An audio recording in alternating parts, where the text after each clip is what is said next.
নবীজি হাদিসটা যখন বলছিলেন কিয়ামতে আরাফ নামক একটা প্রাচীর থাকবে, ওর উপরে কিছু মানুষকে আল্লাহ দাঁড় করাবে, ওরা জান্নাতেও যাবে না জাহান্নামেও পড়বে না। সাহাবীরা বলেন, হুজুর এরা জাহান্নামেও যাচ্ছে না জান্নাতেও যাচ্ছে না, কাজ কি? আল্লাহ নবী বলেন, এরা নামাজ রোজা হজ যাকাত সব করেছে, এমনকি আন্দোলন করেছে, এই জন্য আল্লাহ তাদেরকে জাহান্নামে দিচ্ছে না, জান্নাতে দেয় না একটাই মাত্র কারণ, এরা মা বাবার সাথে আচরণ ভালো করতো না। চট্টগ্রামবাসী নামাজ পড়েছে, রোজা রেখেছে, নফল দান সাদকা, এমনকি ইসলামী আন্দোলন করেছে, জিহাদ পর্যন্ত করেছে, এই লোকটাকে আল্লাহ জাহান্নামে দিচ্ছে না একটাই কারণ, হাল আদুল্লুকুম আলা তিজারাতিন তুনজিকুম মিন আযাবিন আলীম। এমন একটা ব্যবসার কথা বলবো যেটা করলে জাহান্নামে যাওয়া লাগবে না। এই জন্য ইসলামী আন্দোলন যারা করবে, সফল যদি নাও হয়, ওরা জাহান্নামে যাওয়া লাগবে না। দলিল সূরা সাফের 10, 11, 12 নম্বর আয়াত, তুমিনুনা বিল্লাহি ওয়া রাসূলিহি ওয়া তুজাহিদুনা ফি সাবিলিল্লাহ বিআমওয়ালিকুম ওয়া আনফুসিকুম যালিকুম খায়রুল লাকুম ইন কুনতুম তা'লামুন। আল্লাহ রাব্বুল আলামিন বলেন, যারা আল্লাহ রাসূলকে বিশ্বাস করার পরে দাবি অনুযায়ী ভালো ভালো কাজের আঞ্জাম দেবে, এখানে ভালো কাজ বলতে যালিকুম খায়রুল লাকুম এর ব্যাখ্যায় আছে, এর আগের শব্দটা সবচেয়ে ভালো কাজ, সেটা হচ্ছে তুজাহিদুনা ফি সাবিলিল্লাহি বিআমওয়ালিকুম ওয়া আনফুসিকুম, জান আর মাল দিয়ে আল্লাহর দ্বীনকে জমিনে প্রতিষ্ঠা করার জন্য যারা আন্দোলন করবে, চেষ্টা চালাবে, এইটাই আল্লাহর কাছে সবচাইতে ভালো কাজ, এদেরকে আল্লাহ জাহান্নামে দেবে না। আমি আবার ফতোয়া দিলাম, ইসলামী আন্দোলন দুনিয়াতে যারা করবে, ইসলাম প্রতিষ্ঠার জন্য যারা কাজ করবে, এদের অন্য পাপের জন্য যদি আল্লাহ শাস্তিও দিতে চান, জাহান্নামে দেবেন না, ওই প্রাচীরে রাখবেন, আরাফ নামক ওই প্রাচীরে দাঁড় করিয়ে রাখবেন, এদের জাহান্নাম এদের জন্য হারাম, জাহান্নামে দেবে না। আমি আবার রিপিট করছি, ইসলাম প্রতিষ্ঠার জন্য পৃথিবীতে যারা আন্দোলন করবে, সংগ্রাম করবে, জান আর মাল দিয়ে, এদেরকে আল্লাহ দেবে না কোন জায়গায়? সুতরাং আর যাই করি, এই পথ ইসলামী আন্দোলনের যেটা, এটা ছাড়া যাবে না। কারা রাজি আছেন দেখে লিল্লাহি তাকবীর।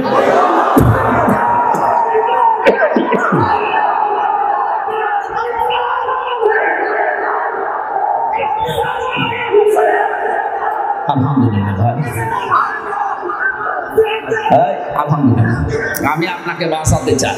আরাফ নামক এই প্রাচীরে যারা দাঁড়িয়ে আছে, এদেরকে জাহান্নামে দিচ্ছে না কেন? নবীজি বললেন এরা ইসলামী আন্দোলন করতো, জিহাদ করতো, এই কারণে দিচ্ছে না।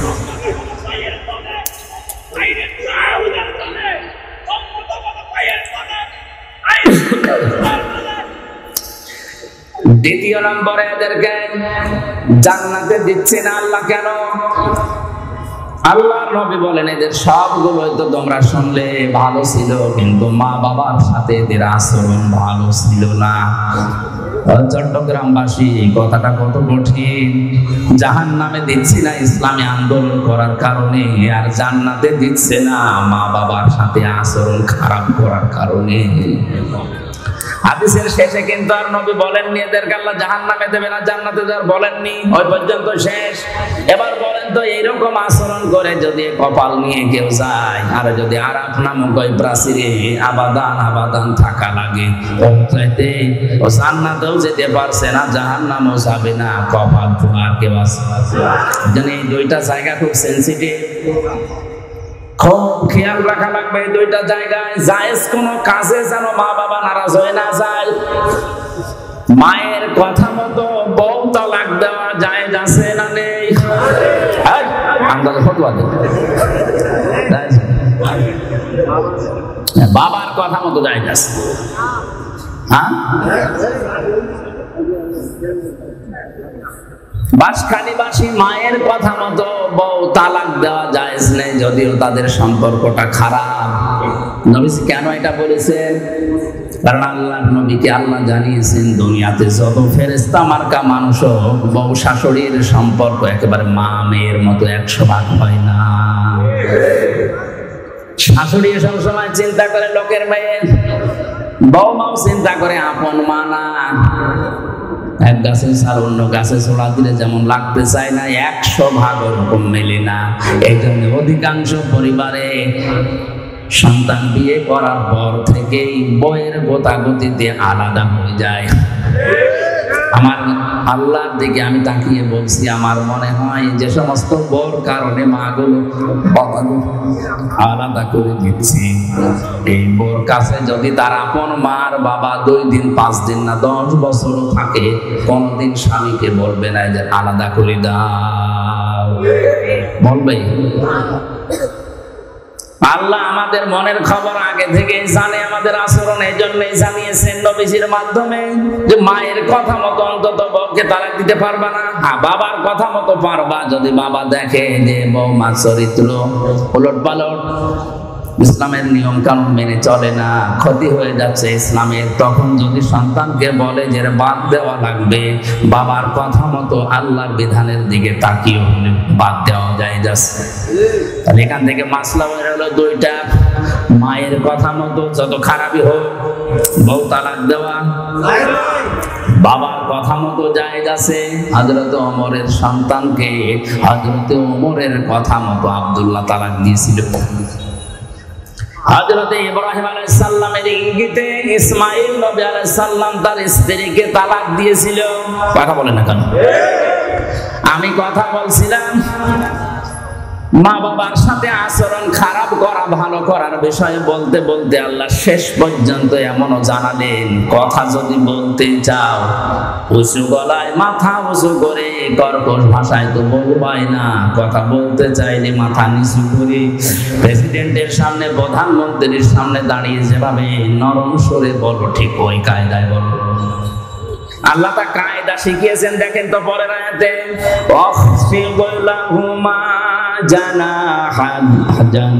জানাহাযুল্লি মিনার রাহমা ওয়া কুর রাব্বিরহামহুমা কামা রাব্বায়ানি সাগীরা।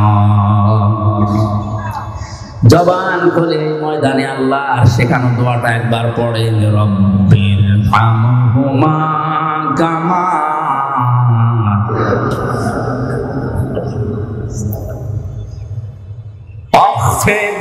আলেমদেরকে বলছে এবার আল্লাহ বলেন খফজুন শব্দের শাব্দিক অর্থ কিন্তু ডাউন করা, শুধু ডাউন না, খফজুন মানে ডাউন করার পরে ফল করে দেওয়া। আল্লাহ বলেন ডাউন করবা, এরপরে ফল করবা। কি?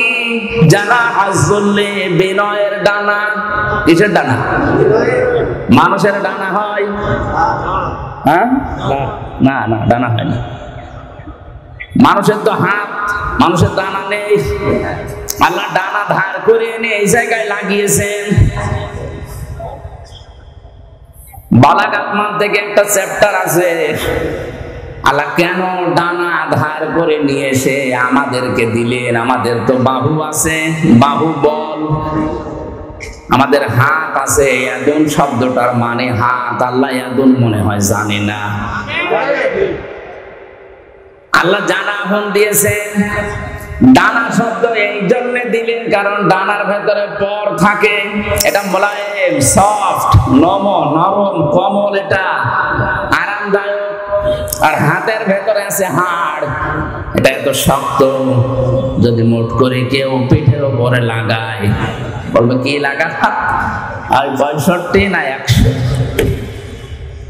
এর ভেতরে যেহেতু নরম কিছু নেই, আপনার আচরণ যেন সফট হয়, কোমল হয়। আল্লাহ এটা বোঝাতে পাখির ডানা ধার করে আমাদেরকে শুধু দেননি, আল্লাহ বলেন খবজন করবে তোর এই ডানা। একেবারে ডাউন করার পরে শুধু সেট করে রাখবে না, হেলিকপ্টারের ডানার মতো, এরোপ্লেনের ডানার মতো এরকম সোজা করে রাখলে হবে না। জানাহাযুল্লি মিনার রাহমা, আল্লাহ হেলিকপ্টার এরোপ্লেনের কাছ থেকে ডানা নিয়েছেন পাখির কাছ থেকে। ওদের কাছ থেকে নিলে আল্লাহ সমস্যা কি ছিল? সমস্যা ছিল এরোপ্লেনের ডানা ডাউন হয়, ফল হয় না, ফল হলে উড়ে না। আর পাখির ডানা ডাউন করার পরে ফল করলে উড়ে যেতে পারে। আর এর ডানার ভেতরে এমন নরম নরম পর আছে, পাখা আছে, এত সফট এটা, কমল এটা, এত আরামদায়ক। সিল যখন সোমারে মা পাখিটা আস্তে করে নিজের ডানাটা বিছিয়ে দিয়ে ফল করে দেয়, বাচ্চারা ওর নিচে একটা কিচির মিচির আওয়াজ করে, এটা অনির্বচন সুখ অনুভব করে। আল্লাহ দুনিয়ার মানুষকে উদাহরণটা দিয়ে বোঝাতে চেয়েছেন, পৃথিবীর মানুষেরা তোমার মা বাবা শেষ বয়সে এসে যখন তোমার আন্ডারে আসবে, তোমার এই ডানার নিচে থাকার পরে যেন মনে করে যে আমার হামজা থাকতে আমার অসুবিধা নেই। কথা বলেন না, এরকম মনে করতে পারছে? বলেন বলেন না, এরকম মনে করতে পারছে না। সেই পরিবেশ নেই আজ কাদের কারণে? আমি যতগুলো কারণ পেয়েছি তার অন্যতম কারণ হচ্ছে অধিকাংশ বাড়িতে তার বউ না, এই এলাকায় এখন এরকম নেই। আর এই বউকে বারবার কান পড়া দেয় এর বড় মা আর ওর বড় বোন, আর ওর আশপাশের ভাবি যারা আছে তারা বলে আর কতদিন থাকবা, আলাদা হও, আরামে খেতে পারবা। এরকম কার কার বউকে দেয় একটু হাত তোলেন তো। এই হাদিস মনে হয় এই এলাকায় বলা ঠিক হলো না, এটা আমাদের কুষ্টিয়ায় আছে।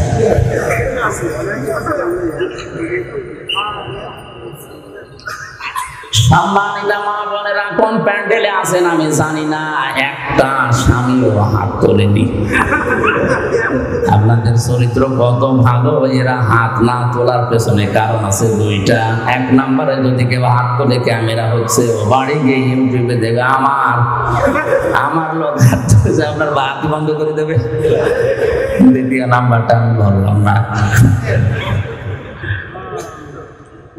দেখেন, জানা আযজুল মিনার রাহমা দেওয়ার পরে আল্লাহ রাব্বুল আলামিন এই দোয়াটা মানুষকে শিখিয়েছেন যে এই দোয়া করো, রব্বির হামহুমা কামা রব্বায়ানি সগীরা। আল্লাহ, মা বাবা ছোটবেলায় আমার প্রতি যে স্নেহ, যে দয়া, যে মায়া, যে রহমত দেখিয়েছে, আল্লাহ মেহেরবানি করে তুমি তাদের উপর ওইরকম দয়া, রহমত, মায়া, মহব্বত ঢেলে দাও। এমনকি কবরে যদি যায় তাদেরকে তুমি ওইরকম ভাবে দেখাশোনা করো যেভাবে ছোটবেলা আমাকে দেখাশোনা করেছিল।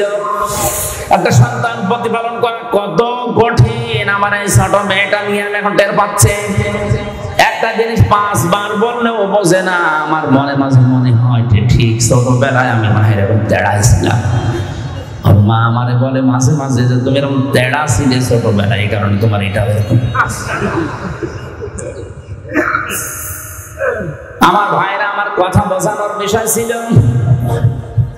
মা বাবার প্রতি ভালো ব্যবহার করা, ইহসান করার কথা আল্লাহ বলার পরে জানিয়েছেন কেন করবা জানো? কারণ তোমার এই মা তোমাকে পেটে বহন করেছে, কষ্টের পরে কষ্ট সহ্য করে, এবং দুধ পান করিয়েছে 30 মাস।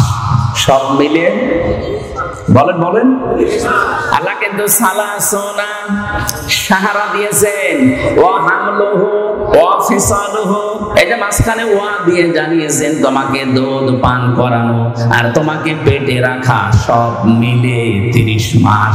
আমরা এর আগে জেনেছি দুধ পান করানো লাগে কয় মাস? 24। বলেন না কেন? 30 এর ভেতরে 24 মাস গেলে কত থাকে? এখান থেকে গবেষণা করে বের করা হয়েছে সূরা কলমের 13 নম্বর আয়াত থেকে 17 নম্বর আয়াত পর্যন্ত ব্যাখ্যা আছে যে দুনিয়াতে মানুষ আসতে সর্বনিম্ন সময় লাগবে 6 মাস। এর আগে যদি কেউ আসে ওটা বৈধ না, ওটা জায়েজ। আর যার সন্তানদের যে কর্মসূচি গুলো আছে তার অন্যতম একটা 9টা আছে, তার প্রথম নাম্বারে ওরা কোরআন বিরোধী হবে।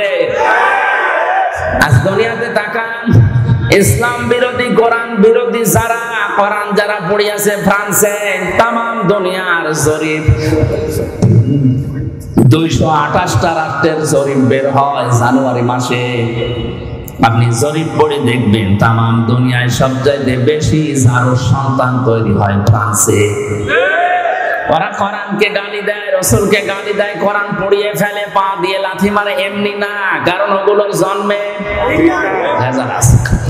কারণ যারা সন্তানদের প্রথম কর্মসূচি ওরা কোরআন বিরোধী, ওরা রাসূল বিরোধী। এটা প্রমাণ করেছেন নবীজি নিজের জীবনে একজনের মাধ্যমে।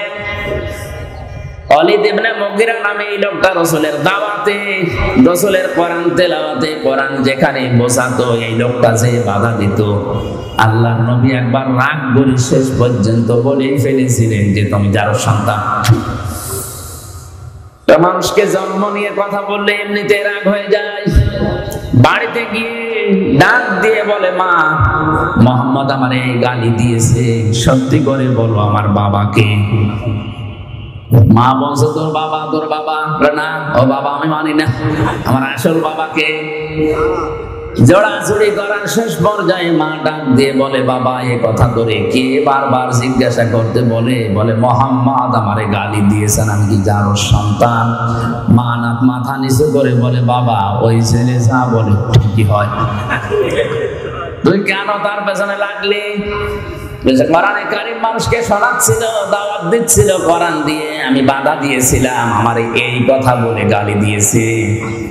মা বলছে, বাবা তোর জন্ম হয়েছে বাড়ির রাখাল দিয়ে, এখান থেকে 13টা আয়াত আমি পড়েছি ব্যাখ্যায়। বিশ্বনবী জানিয়েছেন দুনিয়ায় জারজদের কর্মসূচি 9টা, তার প্রথম নাম্বারে তারা কোরআন বিরোধী। এটা রেকর্ড হয়ে কালকে তামাম দুনিয়ায় ছড়াবে। সারা দুনিয়ার মানুষকে বলছি কোরআন বিরোধী যারা, আপনি দেখলেই বুঝবেন ওটা জন্ম ঠিক নেই। এবার আয়াত পড়ছি, উতুল্লিম বা'দা যালিকা যানিম। বদমেজাজি যার সন্তান ওই মানুষগুলো। আমার ভাইরা, আমি কথা বলছিলাম 6 মাস পরে আমার আল্লাহ তখন রূহ দেয় মানুষের ভেতরে। রূহ মানে আল্লাহর একটা হুকুম। ইয়াসআলুনাকা আনির রূহ মিন আমরি রাব্বি। হে নবী, ওরা যদি জিজ্ঞাসা করে রূহটা আবার কি, 6 মাস পরে যেটা মানুষকে দেওয়া হয়, আপনি বলবেন এটা আল্লাহর হুকুম। এটা কি? এই হুকুমটা আপনার ভেতরে আছে, এজন্য নড়াচড়া করেন। হুকুমটা বের হয়ে গেলে আপনার নামের আগে একটা টাইটেল যোগ হবে, মরহুম হামজা। এই কথা বলেন। তাহলে যেটা আছে এটা আমার ভেতরে কার হুকুম? এই হুকুম কার? বিজ্ঞান প্রমাণ করে সারা শরীরের ভেতরে অনেক কিছু পর্যন্ত তারা ধরতে পেরেছে, কিন্তু রূহটা কি কোথায় থাকে আজ পর্যন্ত বের করতে পারেনি। কারণ এই হুকুমটা কার? আল্লাহ পাক বলেন, আমি যখন হুকুম করব বের হয়ে আয়, তামাম দুনিয়া মিলেও আটকে রাখতে পারবে না। আর আমি এটা করার জন্য 14 জন ফেরেশতা নিয়োগ করব, তাও না। ইন্নামা আমরুহু ইযা আরাদা শাইআন আইয়াকুলা লাহু কুন ফায়াকুন। আমি যখন কোন কাজের ইচ্ছা করি, ইরাদা করি, তখন বলি কোন হও, সঙ্গে সঙ্গে কাজটা হয়ে যায়। মানুষের ভেতরে আল্লাহ রূহ দেওয়ার পরে খাবারের উদ্রেক তখন দেখা দেয়। খাবারের প্রয়োজনে দুনিয়ার কোন মানুষ সেখানে কিছু পাঠাতে পারে না। আল্লাহ নিজের পক্ষ থেকে মায়ের মাসিক অংশ বন্ধ করে দিয়ে খাবারের ব্যবস্থা করে। এমন একটা খাবারের ব্যবস্থা 6 মাস আগে গরম করে আল্লাহ রেখে দেন। দুনিয়ার বিজ্ঞান প্রমাণ করেছে এর ভেতরে আল্লাহ সব কিছু লুকিয়ে রেখেছে। এজন্য পৃথিবীর কোন মানুষ যদি কিচ্ছু না খায়, জন্ম থেকে মৃত্যু পর্যন্ত শুধু দুধ খায়, তাও সে বেঁচে থাকতে পারবে।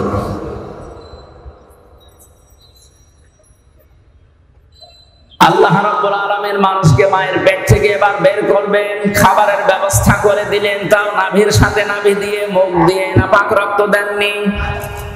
তাফসীরে মুফাসসির লিখেছেন নাপাক রক্তটা মুখ দিয়ে না দিয়ে নাভির সাথে দিয়েছেন এই জন্য দুনিয়ার মানুষকে আল্লাহ জানাতে চায়, বান্দা নাপাক জিনিসদের মুখ দিয়ে দিলাম না, দুনিয়ায় যে এই মুখটা দিয়ে আমি আল্লাহর কোরআন পড়বি, আমি আল্লাহর নামের জিকির করবি।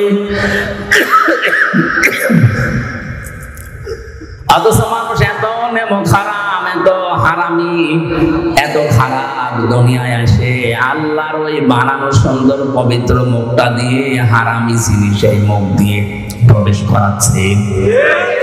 যত রকমের হারাম জিনিসে মুখ দিয়ে প্রবেশ করায়। আল্লাহ এই জন্য কাইফা শব্দটা দিয়েছেন। আমি এই শব্দের ব্যাখ্যা করতে গিয়ে একটু চলে গিয়েছিলাম। আল্লাহ বলেন কাইফা তাকফুরুনা বিল্লাহ, কেমন করে আমার সাথে নাফরমানি করো? আমার তো বিশ্বাস হতে চাই না, কারণ যে পর্যায়ে ছিলে এখান থেকে এ পর্যন্ত আনতে কেউ ভূমিকা পালন করেনি। তোমার মা বাবার দায়িত্ব ছিল শুধু বিছানায় থাকা, বাকি যা করার করেছে কি? এতটুকু আল্লাহ শেষ করেননি। আল্লাহ রাব্বুল আলামিন বলেন মানুষদেরকে আমি মায়ের পেট থেকে এবার আস্তে করে বের করে আনার জন্য ফেরেশতাদেরকে যারা নিয়োজিত আছে সিদ্ধান্ত দেই যে যাও, ওয়াল্লাযী আল্লাহু আখরাজাকুম মিন বুতুনি উম্মাহাতিকুম লা তা'লামুনা শাইআ। মায়ের পেট থেকে আস্তে করে আমি বাচ্চার আকারে বের করে আনি এমন অবস্থায় যখন সে কিছুই জানতো না। ওয়াজআলা লাকুমুস সামআ ওয়াল আবসারা ওয়াল আফিদা লাআল্লাকুম তাশকুরুন। শ্রবণ শক্তি, দর্শন শক্তি, বাক শক্তি, আকল শক্তি, ঘ্রাণ শক্তি, এই পাঁচটা আমি আল্লাহ রব নামের কারণে মানুষকে দান করি। আল্লাহ কি করেন বলেন বলেন? আল্লাহ আপনাকে দয়া করে দান করেছে। এটা যদি আল্লাহ আমাদেরকে দান না করতো তাহলে আমি কানা হয়ে আসতাম। বলেন না কেন? আমি যদি শ্রবণ শক্তি না পেতাম তাহলে কালা হয়ে আসতাম। যদি দর্শন শক্তি না পেতাম তাহলে মানুষ আমারে কানা অন্ধ বলে ডাকতো। আমি আকল শক্তি না পেতাম দুনিয়ায় আল্লাহ পাঠাতেন ঠিক, কিন্তু পাগল হয়ে আসতাম।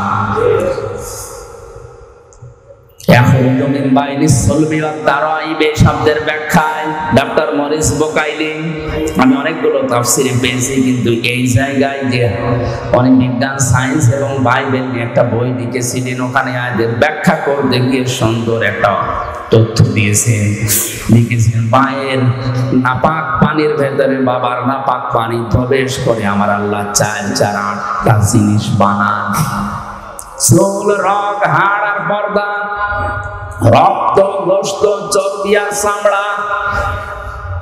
মায়ের ওই নাপাক জিনিস বাবার ওই নাপাক জিনিস দিয়ে 4-8টা জিনিস হয়। বিজ্ঞান এখন জানিয়েছে মানুষ তৈরি করার জন্য কমপক্ষে 13টা উপাদান লাগবে। কয়টা? মার বাবা দিয়েছিল 8টা, ওইটাও আল্লাহ বানিয়েছে। আর আল্লাহ নিজের পক্ষ থেকে মানুষের ভেতরে আরো 5টা জিনিস স্পেশাল ভাবে দেয়। এটা কিছুক্ষণ আগে যেটা সূরা নাহলের 78 নম্বর আয়াতের শেষের দিকের অংশ দিয়ে বললাম, ওয়াজআলনা লাকুমুস সামআ ওয়াল আবসারা ওয়াল আফইদা। এখানে 3টা আছে, আর সূরা নূরের ভেতরে আছে 2টা। এই 8, 5, 13টা জিনিস যখন এক হয়ে যায়, ফেরেশতারা জিজ্ঞাসা করে রব্বুল আলামিন এটাকে কি আমরা এখন ছেলে বানাবো না মেয়ে বানাবো? সিদ্ধান্ত দেওয়ার মালিক কে? যারা মেয়ে হলে বা ছেলে হলে রাগারাগি করে স্ত্রীর সাথে, রাগারাগি স্ত্রীর সাথে নাও, যেন করছে প্রকারান্তে আল্লাহর সাথে। কারণ এর দায়িত্ব তো আপনার মা বাবার না, স্ত্রীর না, স্বামীরও না, দায়িত্ব কার? ফেরেশতারা কমপ্লিট করে জিজ্ঞাসা করে আল্লাহ যদি বলেন ছেলে বানাও, দুনিয়ার কামাম একদিক হয়ে গেলে সিদ্ধান্ত মোড়াতে পারবে না। আল্লাহ দয়া করে কাউকে প্রথমে মেয়ে দান করে, এটা কোরআনে সূরা শূরায় আছে। ইয়াখলুকু মা ইয়াশা ইয়াহাবু লিমান ইয়াশাউ ইনাসান ওয়া ইয়াহাবু লিমান ইয়াশাউ যুকুর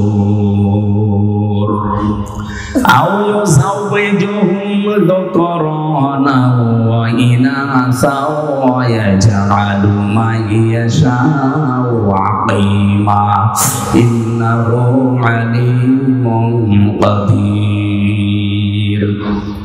তিনি সৃষ্টি করেন, কাউকে মেয়ে দেন, কাউকে ছেলে দেন। আগে কার কথা? আরো জোরে বলেন। মেয়ের নাম আল্লাহ আগে দিয়েছেন। এই জন্য আয়াতের তাফসিরে বিশ্বনবী মুহাম্মদ রাসূলুল্লাহ নিজেই যাচ্ছেন, রুহুল মানিতে আছে আল্লাহ মেয়ের নাম দিয়ে আরম্ভ করেছেন। এই কারণে আল্লাহ মেয়ের প্রতি বেশি খুশি। কারণ যে ঘরে একটা মেয়ে আসে নবীজি বলেন ওই ঘরে একটা জান্নাত আল্লাহ পাঠায়। ওর উপরে যদি 4টা দায়িত্ব তার মার বাবা গার্জিয়ান পালন করে, কিয়ামতের দিন আমি নবী গ্যারান্টি দিচ্ছি সবাই যখন মেয়ের প্রতি 4টা দায়িত্ব পালনকারী মা বাবা আর গার্জিয়ান আমি নবীর সাথে এভাবে পাশাপাশি থাকবে।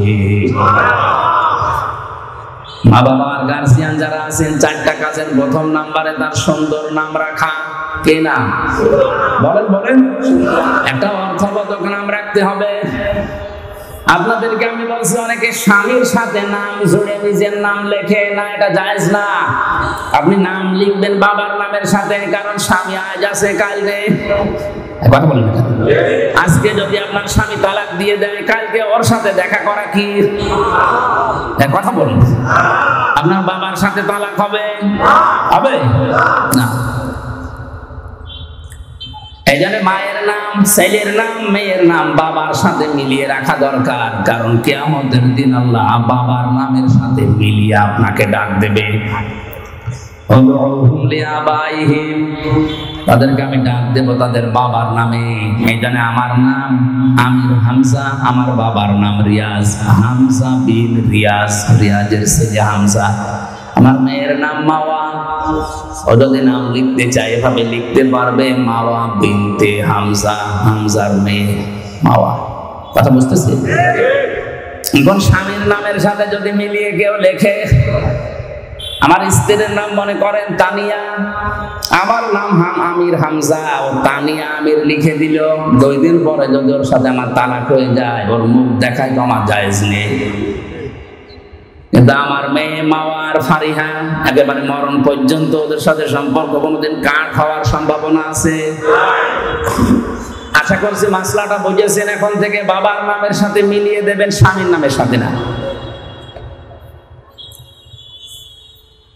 মেয়ে যেই ঘরে আসে সুন্দর একটা অর্থবোধক নাম তার রাখা দরকার। কিয়ামতে আল্লাহ যদি মানুষকে মাফ করতে গিয়ে একেবারে কিছু না পায়, একটা নাম যদি পায় সুন্দর ইসলামী নামে ওসিলাতে হলেও আমার আল্লাহ শেষ পর্যন্ত মাফ করবে। একটা হাদিসে পড়েছিলাম কিয়ামতে আল্লাহ বিচারের ময়দানে ডাক দেবেন মরিয়ম, হাজার হাজার মরিয়ম দাঁড়িয়ে যাবে। আর রব্বুল আলামিন বলেন আমি তো এত মরিয়ম চাইনি, আমি চেয়েছি ঈসা নবীর মা মরিয়মকে। মরিয়ম নামের মেয়েরা ডাক দিয়ে বলে রব্বুল আলামিন তুমি তো বলো নাই ঈসা বিনতে মারিয়াম কই? ঈসা নবীর মা মরিয়ম কোথায়? কথা তো বলে ডাক দাওনি। মরিয়ম বলে যখন ডাক দিয়েছো দুনিয়ায় বিধান তোমার মানিনি, আজকে তোমার আদেশ শোনার পরে সঙ্গে সঙ্গে লাব্বাইক বলেছি। আল্লাহ পাক বলেন আমার ঈসা নবীর মা মরিয়মের সাথে তোমরাও যাও আমার জান্নাতে। এমন নাম যদি রাখেন যে নাম শুনলে কুকুরেও হাসে। একজনের নাম শুনেছিলাম কুকু, কিনা কুকু। খালেদা জিয়ার দ্বিতীয় ছেলের নাম কি? কয়কার বাদ দিয়ে যদি শুধুমাত্র হর্ষকার দিয়ে দেন,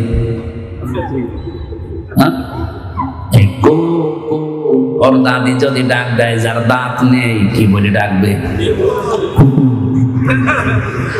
বলবে কুকুর পানি নিয়ে আয়। বিশ্ববিদ্যালয়ে থাকাকালীন আমার এক স্যার গল্প বলছিলেন, এক লোকের নাম ছিল ফ্যানসাটা। লোকজন গরিব মানুষ তাই জন্য ওই নামেই তারে ডাকে। ধনী হয়ে গেছে লোকটা, এখন টাকা পয়সার মালিক। চিন্তা করছে আমার এত কিছু হয়েছে কিন্তু নামটা হবে না। এলাকার মেম্বার চেয়ারম্যান মানুষদেরকে ডাক দিয়ে গরু জবাই করে খাওয়িয়েছে। বলছে আমার নামের পরিবর্তন করবো আজকে। পোস্টার তো ছাপিয়েছে, পোস্টার এবার উদ্বোধন করবে চেয়ারম্যানকে দিয়ে। চেয়ারম্যান মাইক হাতে নিয়ে বলছে ভাইরা আমার, বোনেরা আমার, লোকটা এতদিন গরিব ছিল এই জন্য নামে সমস্যা ছিল না, কারণ গরিব মানুষের নাম হলেও হয় না হলেও অসুবিধা নেই। আজকের টাকা পয়সা অর্থ সম্পদ সম্মানিত মানুষ আল্লাহ তাকে বানিয়েছে, আজকে নামের পরিবর্তন করতে চায়। আপনাদের সবাইকে খাওয়াইছে, আমিও খেলাম, আজকে থেকে ওর নাম আমি পাল্টিয়ে দিলাম। ওর নাম এখন থেকে ফ্যানসাটা নয়, নাম হবে মধুসাটা। লোকটা মায়ের হাতে নিয়ে বলছে, ভাইরা আমার গরু ছাগলও গেল, এলাকার মানুষ আমার বাড়িতে দাওয়াতও খেলো, আমার নামেরও পরিবর্তন হলো, কিন্তু নাম থেকে চাটাটা আর গেল না। আগে ছিলাম ফ্যান চাটা, এখন কি চাটা? এই জন্য আপনারা যারা গার্জিয়ান আছেন, মা বাবা বড় ভাই, যারা সন্তানের নামটা রাখবেন এমন ভাবে অন্তত নামের প্রভাব যেন তার কর্মজীবনে পাওয়া যায়। আসাদ, আসাদ মানে কি?